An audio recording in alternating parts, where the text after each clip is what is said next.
So here I am. This is not an unboxing video, by the way, although I have lots of boxes here and I am going to be unboxing them.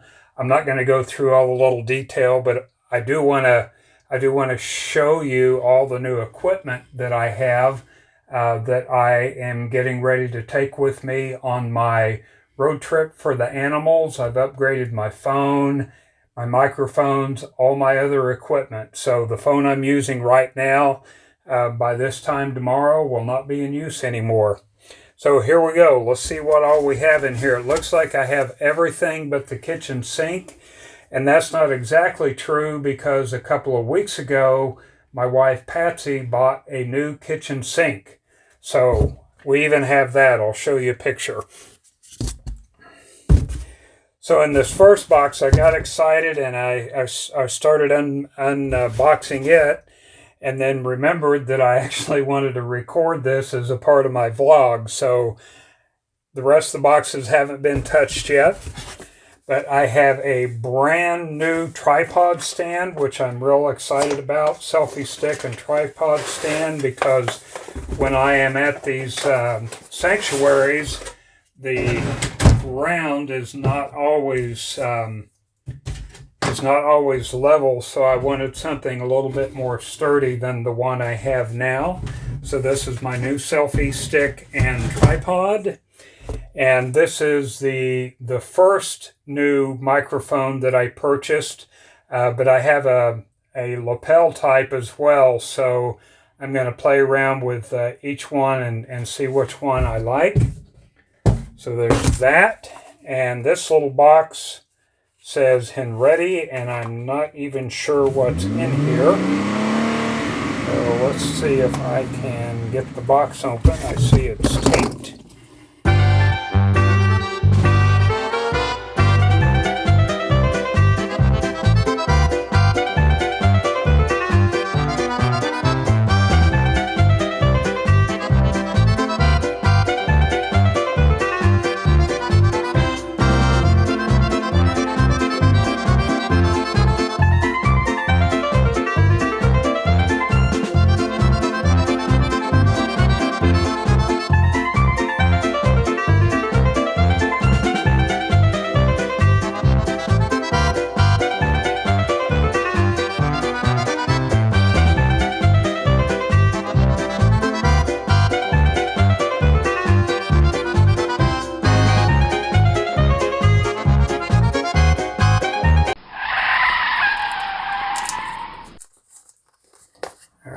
Is that enough? Yay, that's it.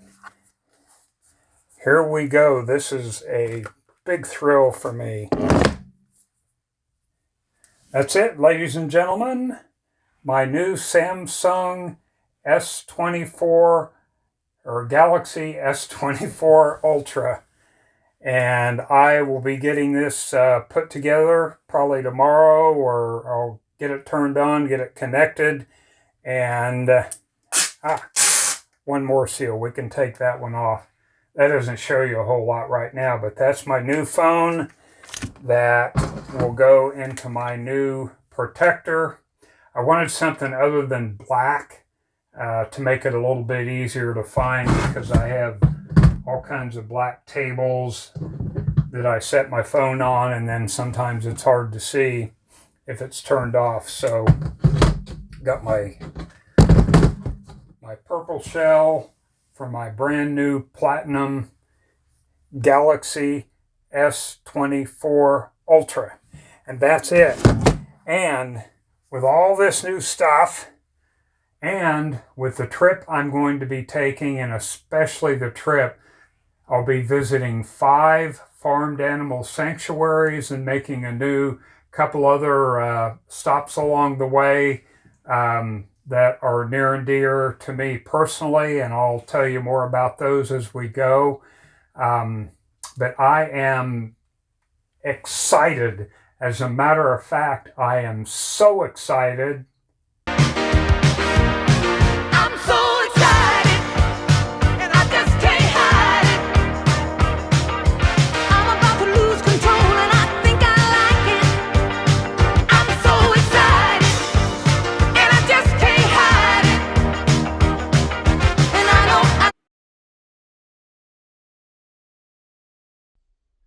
Hi, it's Ken. This is day 0, meaning that tomorrow, Friday, I'm leaving on my road trip for the animals. Today I've just been getting all my equipment ready and learning to use a few new things.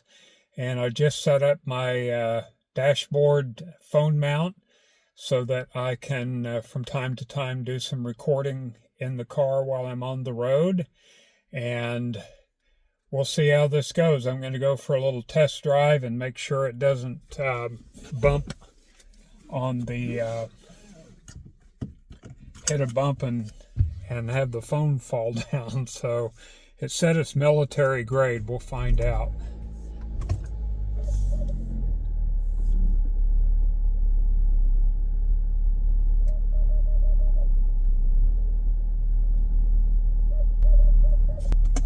Alrighty, here we go. Boy, it's a bright sunshine today, so I'm going to put on my sunglasses. I guess I don't need my reading glasses in the car.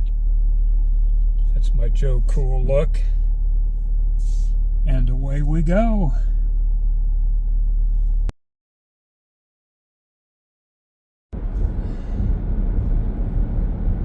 Okay, here we go. Getting ready to leave hometown, Defiance, Ohio, and we're heading west to Fort Wayne, Indiana, on our way to just outside of St. Louis, Missouri for the first day. I'm excited, I'm pumped, I got gas in the car, and we are ready to go. In a quarter mile, turn right onto the US 24 West ramp to Fort Wayne. So now that we're on the road, I wanted to just say just a little bit about what I'm doing and why. This is a project that has just developed in my mind over the past several months. I'd say around the first of the year. So this is June, so roughly about 6 months ago. I've been thinking about what I wanted to do with my education. Last year is when I earned my PhD in media psychology, and my research focus was on the use of storytelling, digital or video storytelling, to influence social change. And I had just some general ideas in mind. I kind of experimented with a few ideas on Twitter, just putting some things out there. Wasn't getting a whole lot of response until I started getting more involved in some of the vegan communities online, and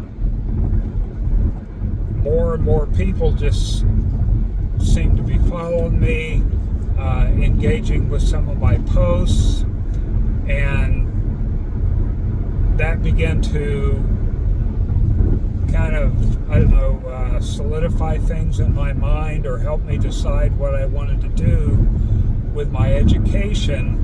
And that was to use these digital stories, they're called. And the definition of a digital story, it just means it's a relatively short video, but more importantly, they're self-produced and they're using just normal everyday digital devices that a lot of people already have. Like I use my smartphone, which is what I'm recording this on, and then in addition to my smartphone, I use my PC primarily when I'm doing editing at home, and that's all that really distinguishes it as a quote-unquote digital story.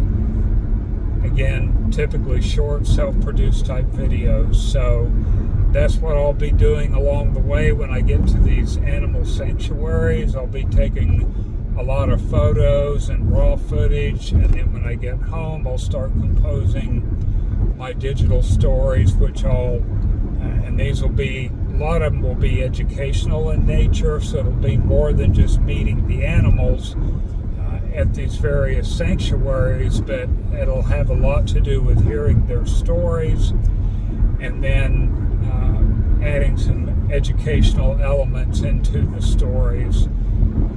Along with that, I'm going to have some video footage about why people chose compassion, why they chose to go vegan over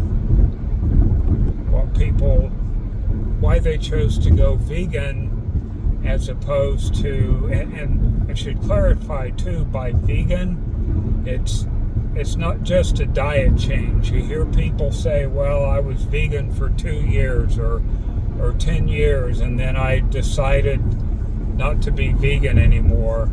That's not really the definition of the term vegan. It's not just changing your diet, because to become vegan means to take a moral stance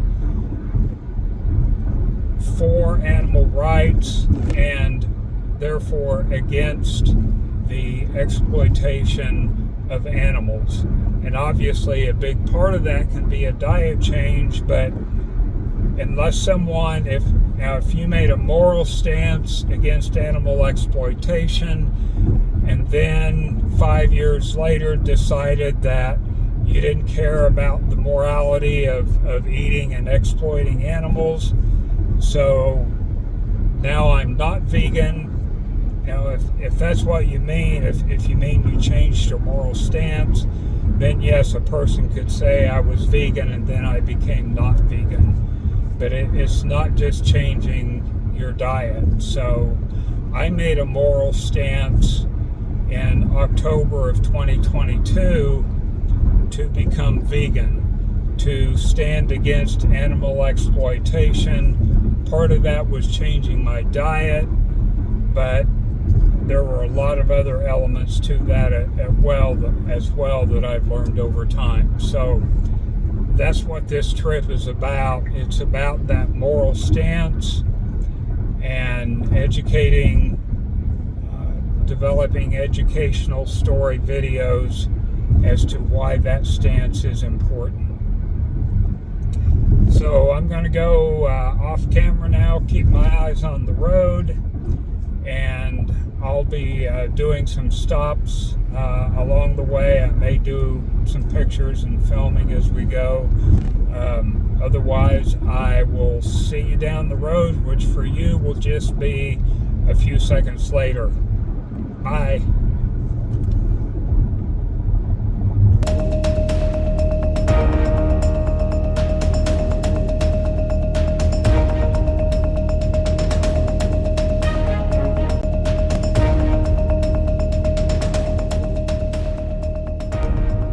I should tell you a little bit about my traveling companions. I'll put a picture of them up here on the screen. They were sitting on the dashboard while I was getting gas before leaving Defiance.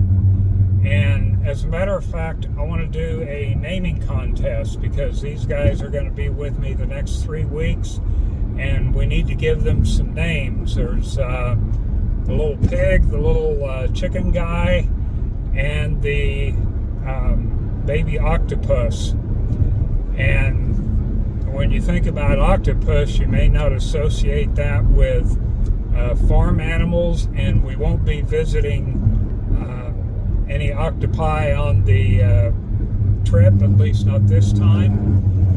But there are stories and there are things to be aware of about the exploitation of octopi as well as several other sea animals, and part of my vision in the future will be to focus on that. But this guy's going to be with me from the beginning, so if you would like to help me come up with names, just drop it below in the comments or in the replies to this post or in the comments to this YouTube post, either way, and we'll come up with some names in a week. There's a speed trap ahead. Oh, I guess I should slow down and watch the road. Okay. Well, I've been watching the road, but I guess I should pay attention to that. Yeah, I see him sitting up here, just a little ways ahead of me. Yeah, he's not going to be on camera.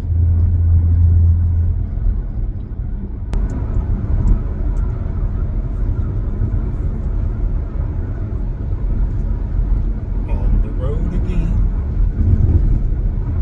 I can't wait to get back on the road again. Looks like this thing sometimes is just starting randomly on its own. I need to learn the words to the song On the Road Again so I can sing to myself, and then you can always mute me if you want, but I'm looking for and will be continuing to look for forms of entertainment.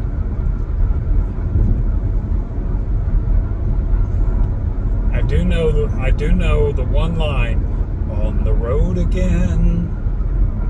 And that's about all I can remember. I think I know a little bit more than that, but I don't want to sing the wrong words.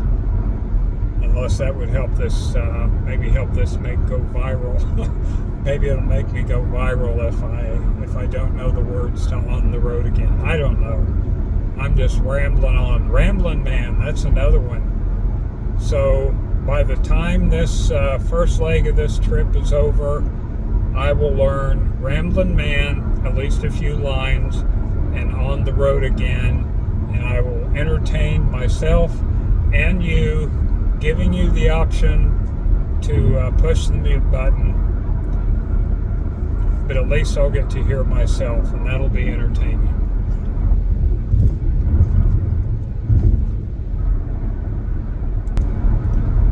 I just crossed over into Indiana. Yay!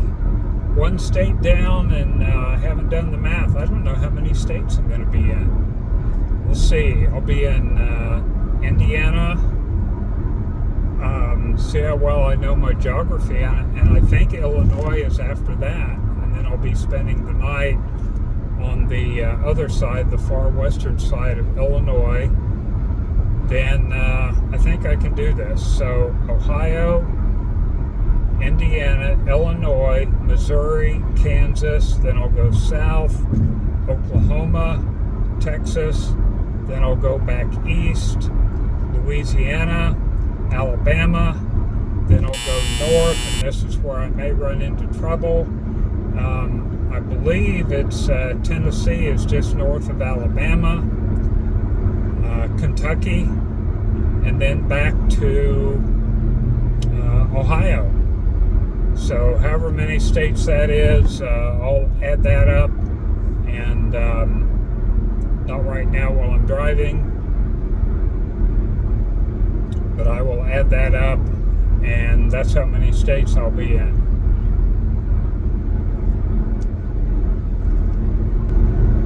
But at 70 years old, I should know a little bit of geography. And these are all states that at one time or another I've been in before, so we'll see how good a memory I have.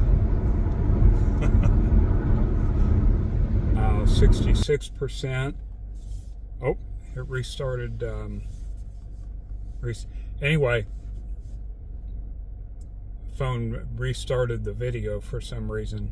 But anyway, and then it was at 65%, and I'm thinking, oh no, the last thing I need is for my new phone not to be working, since it's very, very central to this trip, not only for communications purposes, but I'm going to do all my filming on my phone, which is the essence of one of the central points of digital storytelling, is that you're using, commonly accessible equipment. So anyway, so I called my provider, my cell phone provider, whom I bought the phone from, and I got two pieces of advice from them. One was to just to simply reboot the phone. So I did that, and when it came back on, I was at 56% charge, and then 57% charge, and hopefully when I look here again, it'll continue to go up. But the other thing she suggested was getting a new cable, just in case there was some defect with the cable I have. So I've just pulled into a gas station here in Indianapolis before I get to, or in Indiana before I get to Indianapolis, and I'll get a new cable, but hopefully I won't need it, and just restarting the phone I think has taken care of the problem. So let's hope so, or this is not going to be a very good trip. We'll figure it out.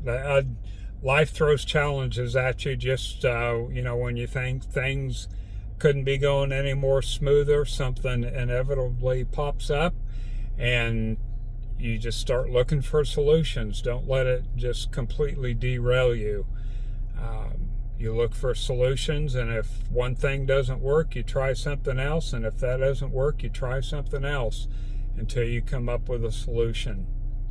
So that's all for now. I'm going to go get my cable. Let's see.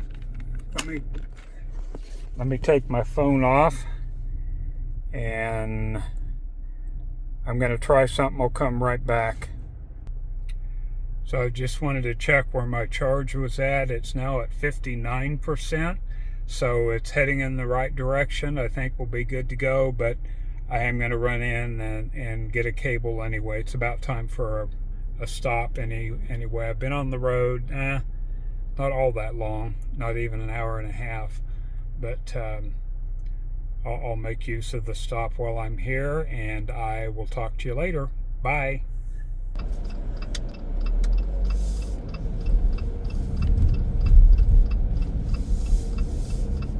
And here I am. First day's driving is over.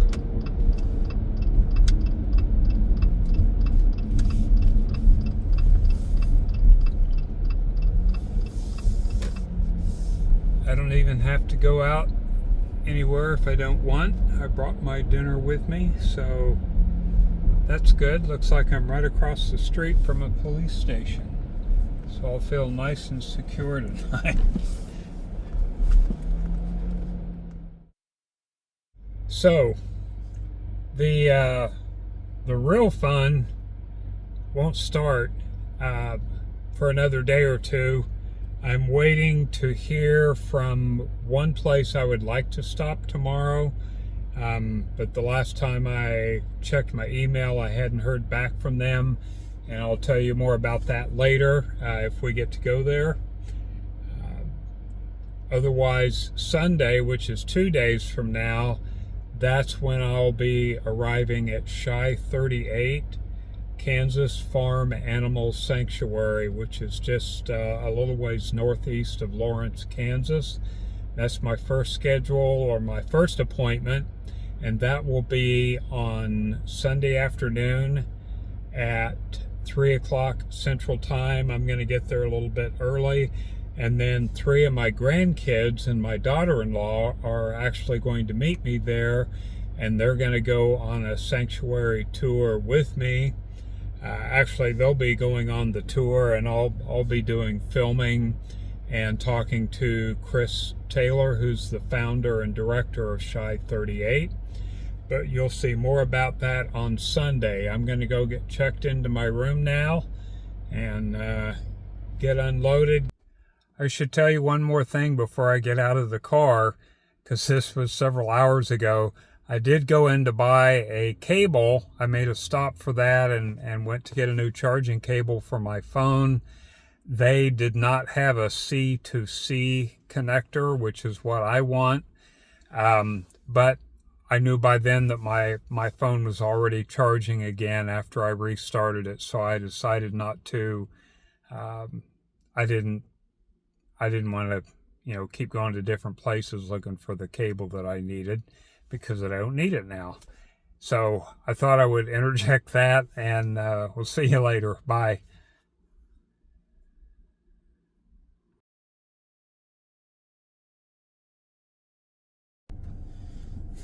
Good morning. It is Saturday morning, and I am leaving my hotel room, getting ready to head to the Kansas City area where I'll be spending the night. But I'm planning on making a stop before I get to my hotel I guess I should pay attention here while I'm backing up. There we go. Sorry, this thing's got all this car's got all kinds of buzzers. There's a 16-minute slowdown caused by construction on I-270 West in 4 miles. All right, well, Turn left onto Regency Parkway, then turn right onto Timberlake Drive. Take the next right onto Illinois 111 South.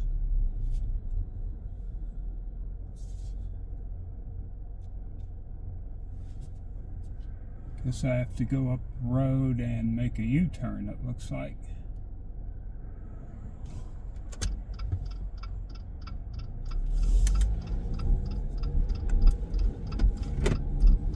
Anyway, as I was saying, Continue on Illinois 111 South for 6 miles. I don't think that's correct.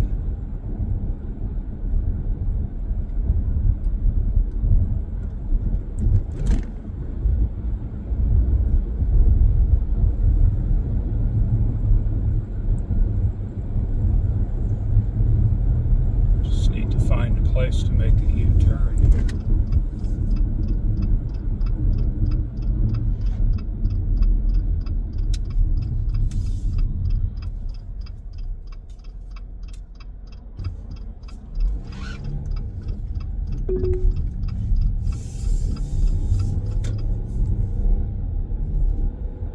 Continue on Illinois 111 North for 1.5 miles. There we go, that's more like it. So,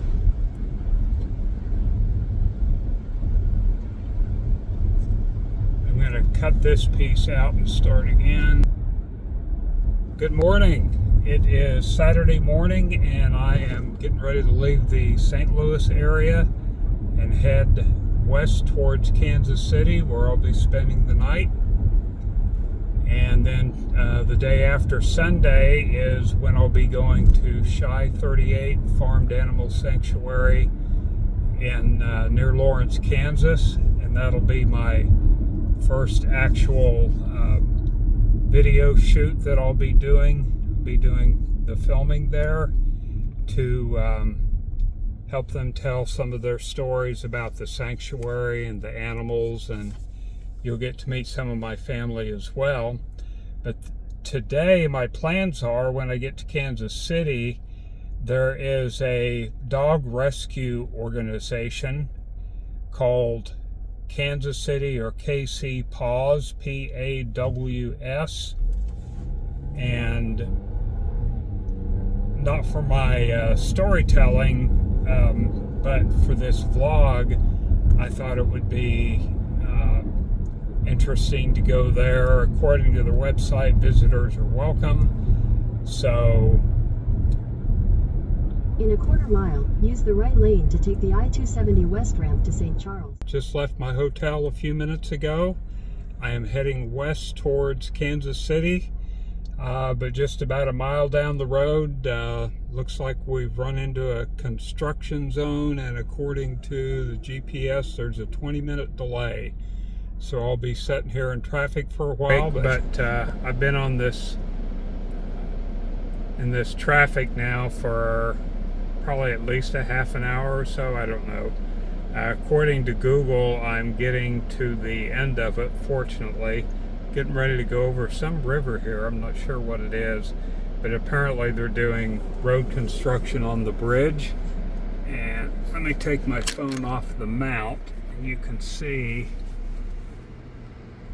all the cranes and everything going here. So that's what's been going on, and I don't think there's going to be too much more of a delay. Oh, this must be the Mississippi. I knew it was coming up, but if you can see that sign there on the right, it says Missouri State Line, so I'm pretty sure this is the mighty Mississippi. So I got held up crossing the mighty Mississippi. It is a pretty magnanimous river.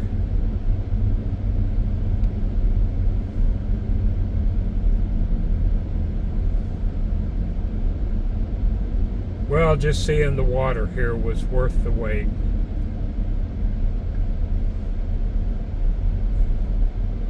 Welcome to Missouri. Thank you.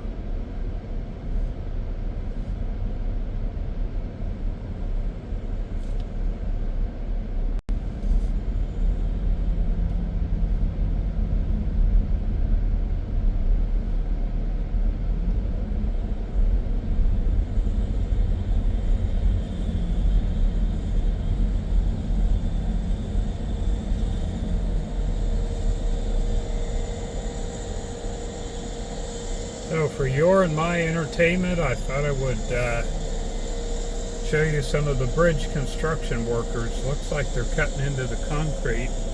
I don't know exactly what the process is that they're doing, but it's kind of interesting. And according to Google, that actually only took me 17 minutes longer than normal. As I look at the clock and everything, maybe that's about right. So I don't think I was on it. It felt like it was a half an hour, but apparently it wasn't. And now the traffic going the other direction is getting bottlenecked. So must be doing construction on both sides of the bridge.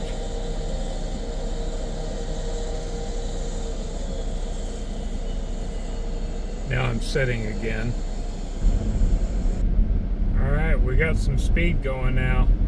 I honestly don't know how long that took, but anyway, we're picking up.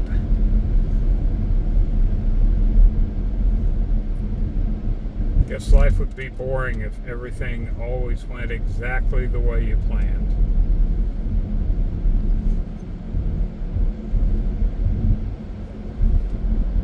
So that was the mighty Mississippi, and I am now in the state of Missouri.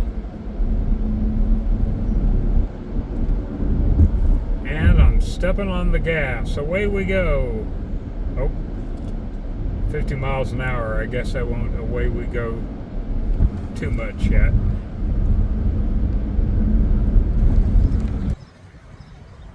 Well, I told you I'd come back on at my stretch break, and here I am.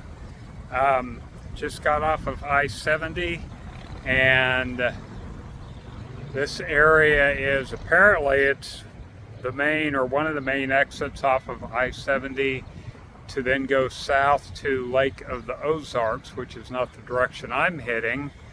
But let me flip the camera around. There is the Ozark Land Road Trip Tradition Souvenir Shop, apparently.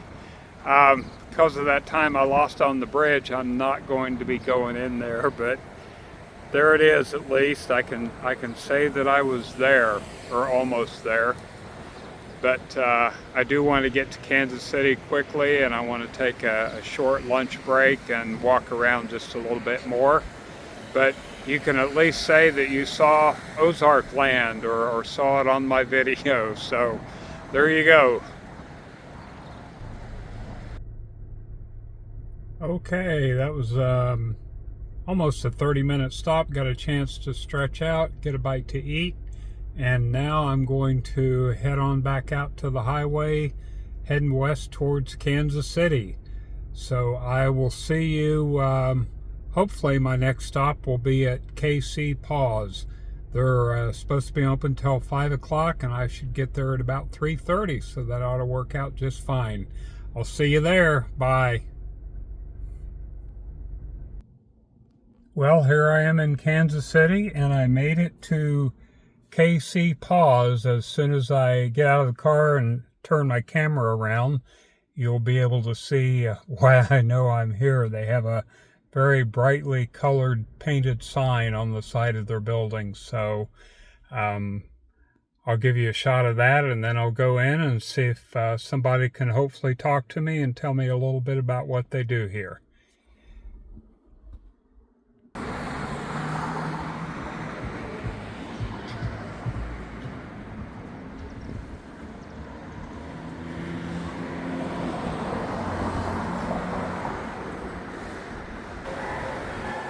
So I made it to KC Paws, and I didn't get your name. My Who am I name's speaking? Michelle. Is- Michelle. Michelle. Hi, Michelle.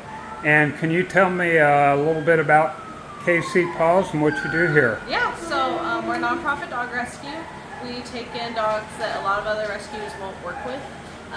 Or, you know, we're taking dogs from really bad abuse and neglect situations that need a little bit extra TLC, need a little bit of extra behavioral work, medical work, things like that. And our facility is also unique because we don't just have our rescue dogs here, we also do boarding, daycare, grooming. We help out with the community pets, and all the proceeds from those services go back to running the rescue. So it's just a nice little unique program. You know, we work with the community pets so that we can go out and rescue more dogs in need. And we also do foster boarding for other smaller nonprofit rescues that don't have their own facility, because sometimes things happen, fosters fall through, things like that, and they need a place to keep their dogs in the interim, and we step in and our staff takes care of them.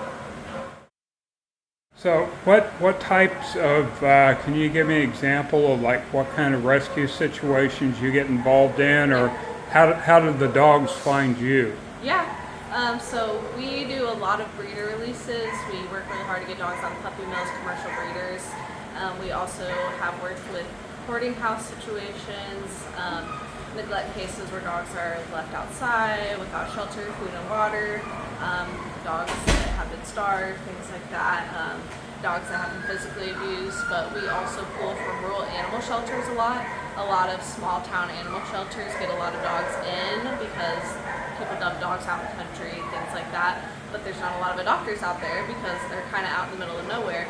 So we will go to rural animal shelters and pull dogs from them and bring them into the city where they can get more exposure. I hope we got that. That's one thing I'm like, man, I wish we would have known. We could have planned a little better. Our dogs are in the middle of going out in a group right now. Okay, so who do we have here? So these are two new intakes that just got here today. We actually rescued them from a commercial breeding facility. This is Slurp and this is Mayfly. Slurp gets this name because of his little tongue that sticks out. And they both were used as breeding dogs. They spent most of their life in a cage and not getting socialized in any means. Usually these types of dogs from these commercial breeder situations, they don't do well without having another dog, because that's the one comfort that they've known their whole life is their pack of dogs that they live with, whether they be in kennels together, you know, they're usually pretty cooped up together, so that's all that they know. So they usually don't do well in homes where they don't have another dog. So that's one thing that we usually require for these types of dogs, is we want to make sure they go to a home where they're going to have a canine companion also, because we've just noticed that because of what they've been through, they really thrive on having a buddy.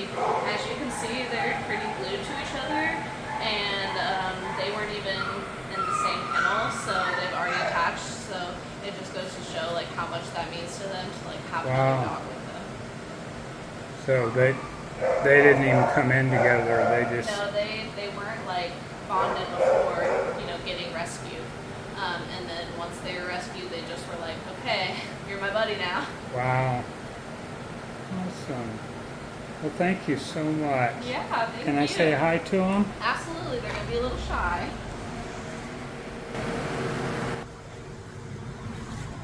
Hey, girls. Oh. They may smell my puppies on me. Don't be a little nervous, but they're learning. You can see, like, he has no hair on his ears. They're both pretty thin. You feel a lot of the bones. So now, how did you hear about them? So we actually work with a lot of veterinarians, so that way when breeders are opting to release dogs that they're no longer using for breeding, we can pull them rather than them being euthanized, because unfortunately that would be the case for a lot of retiring breeding dogs. So it's a bit of a partnership between the breeder, the vet, and us. Obviously we would love to just be able to go and shut down all these breeding facilities that don't take good care of their dogs. But the unfortunate fact about it is that it comes down to lawmakers, and lawmakers don't value animal welfare over what makes money and what makes tax dollars. And so it leaves us to get out who we can while we can. And we're always trying to fight for change and with the Department of Agriculture, with the lawmakers of Kansas City, of the surrounding areas, because there's just not good laws in place to hold breeders to a good standard of care. The standard of care for rescues and shelters compared to the standard of care for breeders is absolutely outrageous. And so, we're always trying to advocate for harsher regulations for breeders to have to meet a certain standard and take better care of their dogs. Because if that were the case, there would be a lot less breeders, because not many people would be able to meet those standards and comply. And obviously we have a huge overpopulation of pets in the nation, and there's not enough homes for all of them. And so many pets are getting euthanized all the time at these shelters because there's not enough homes for the amount of dogs that we have and cats that we have in America. And there just shouldn't be so many breeders. There shouldn't be pet stores selling puppies when there's such an overpopulation of dogs. So that's something that we're always trying to advocate for, and hopefully changes will get made if enough people stand up and talk about it. So hopefully that will be the case one day, but for now, we will always take the opportunity to get out who we can. And so for these guys, they were used to breeding, and now they've hit an age where they're no longer going to be used for breeding, and so the breeders have no use for them at that point. So they will surrender them and let them go to rescues, or let them go to a vet, and the vet will get them to us. So we take them. If somebody says there's dogs getting out of a breeding facility, we're going to go get them, so they're very sweet. They're already coming out of their shell pretty well for just getting here today, so they're going to do just fine. Yeah. Welcome to your new life, girls. Yeah. Thank you so much. Yeah, thank you. I appreciate it so much. Cute cuties.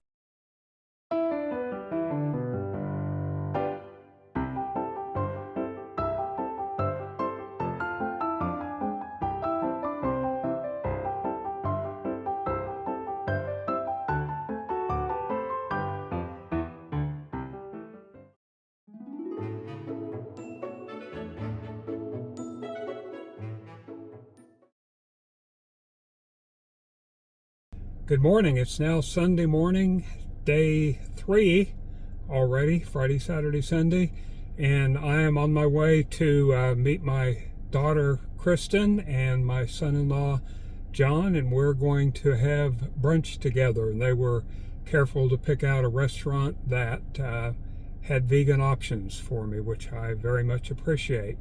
So me and my 3 traveling companions that you can see right there they are.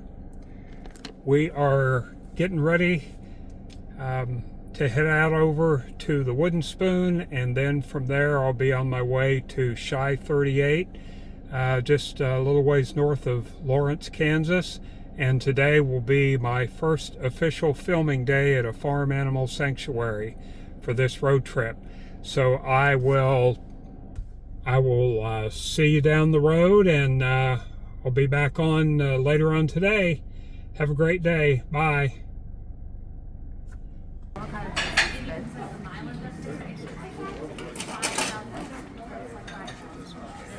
So we're all having our vegan / flexitarian.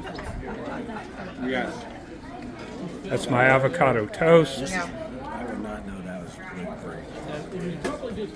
And Kristen has a tofu scramble and pancakes.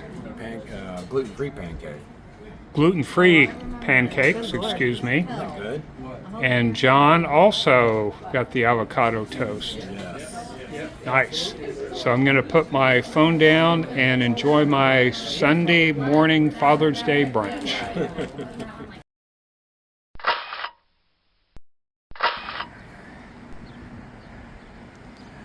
Are we videoing or are we?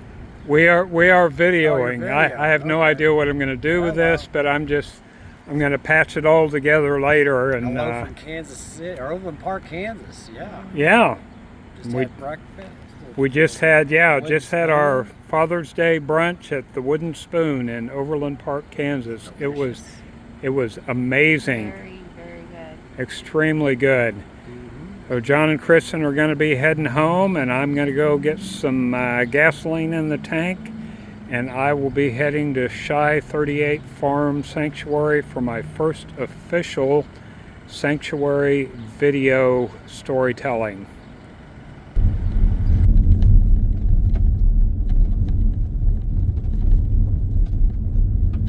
Okay, I am less than 3 miles, about 8-minute drive to Shy 38, and I just merged onto a dirt road, and it's going to be like this the rest of the way. So I'm out in northeastern Kansas, approximately 20 miles north of Lawrence, and my GPS has been doing great. Signal's a little weak here, but I'm getting close. I'm only 2.5 miles away.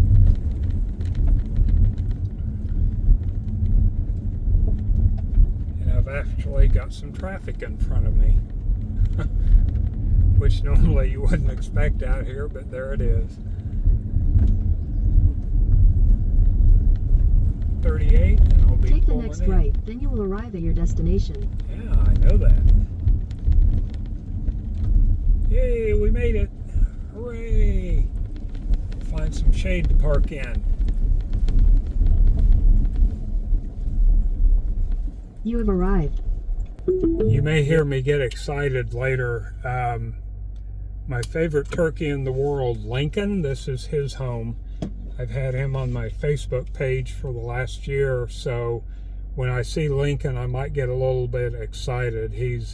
Has quite a personality. I just love being with Lincoln. So I'm going to shut the phone off right now, and get things set up. I'm here about an hour early, but I'm going to meet with Chris, the founder, and we're going to do a little preliminary work before my grandkids get here. And we'll see you then. My granddaughter, she's not feeling well, and so she won't be coming on the trip, but my 2 grandsons, Silas and Titus, will be here, and we'll see what happens. It's going to be a fun afternoon. We'll see you later. Bye.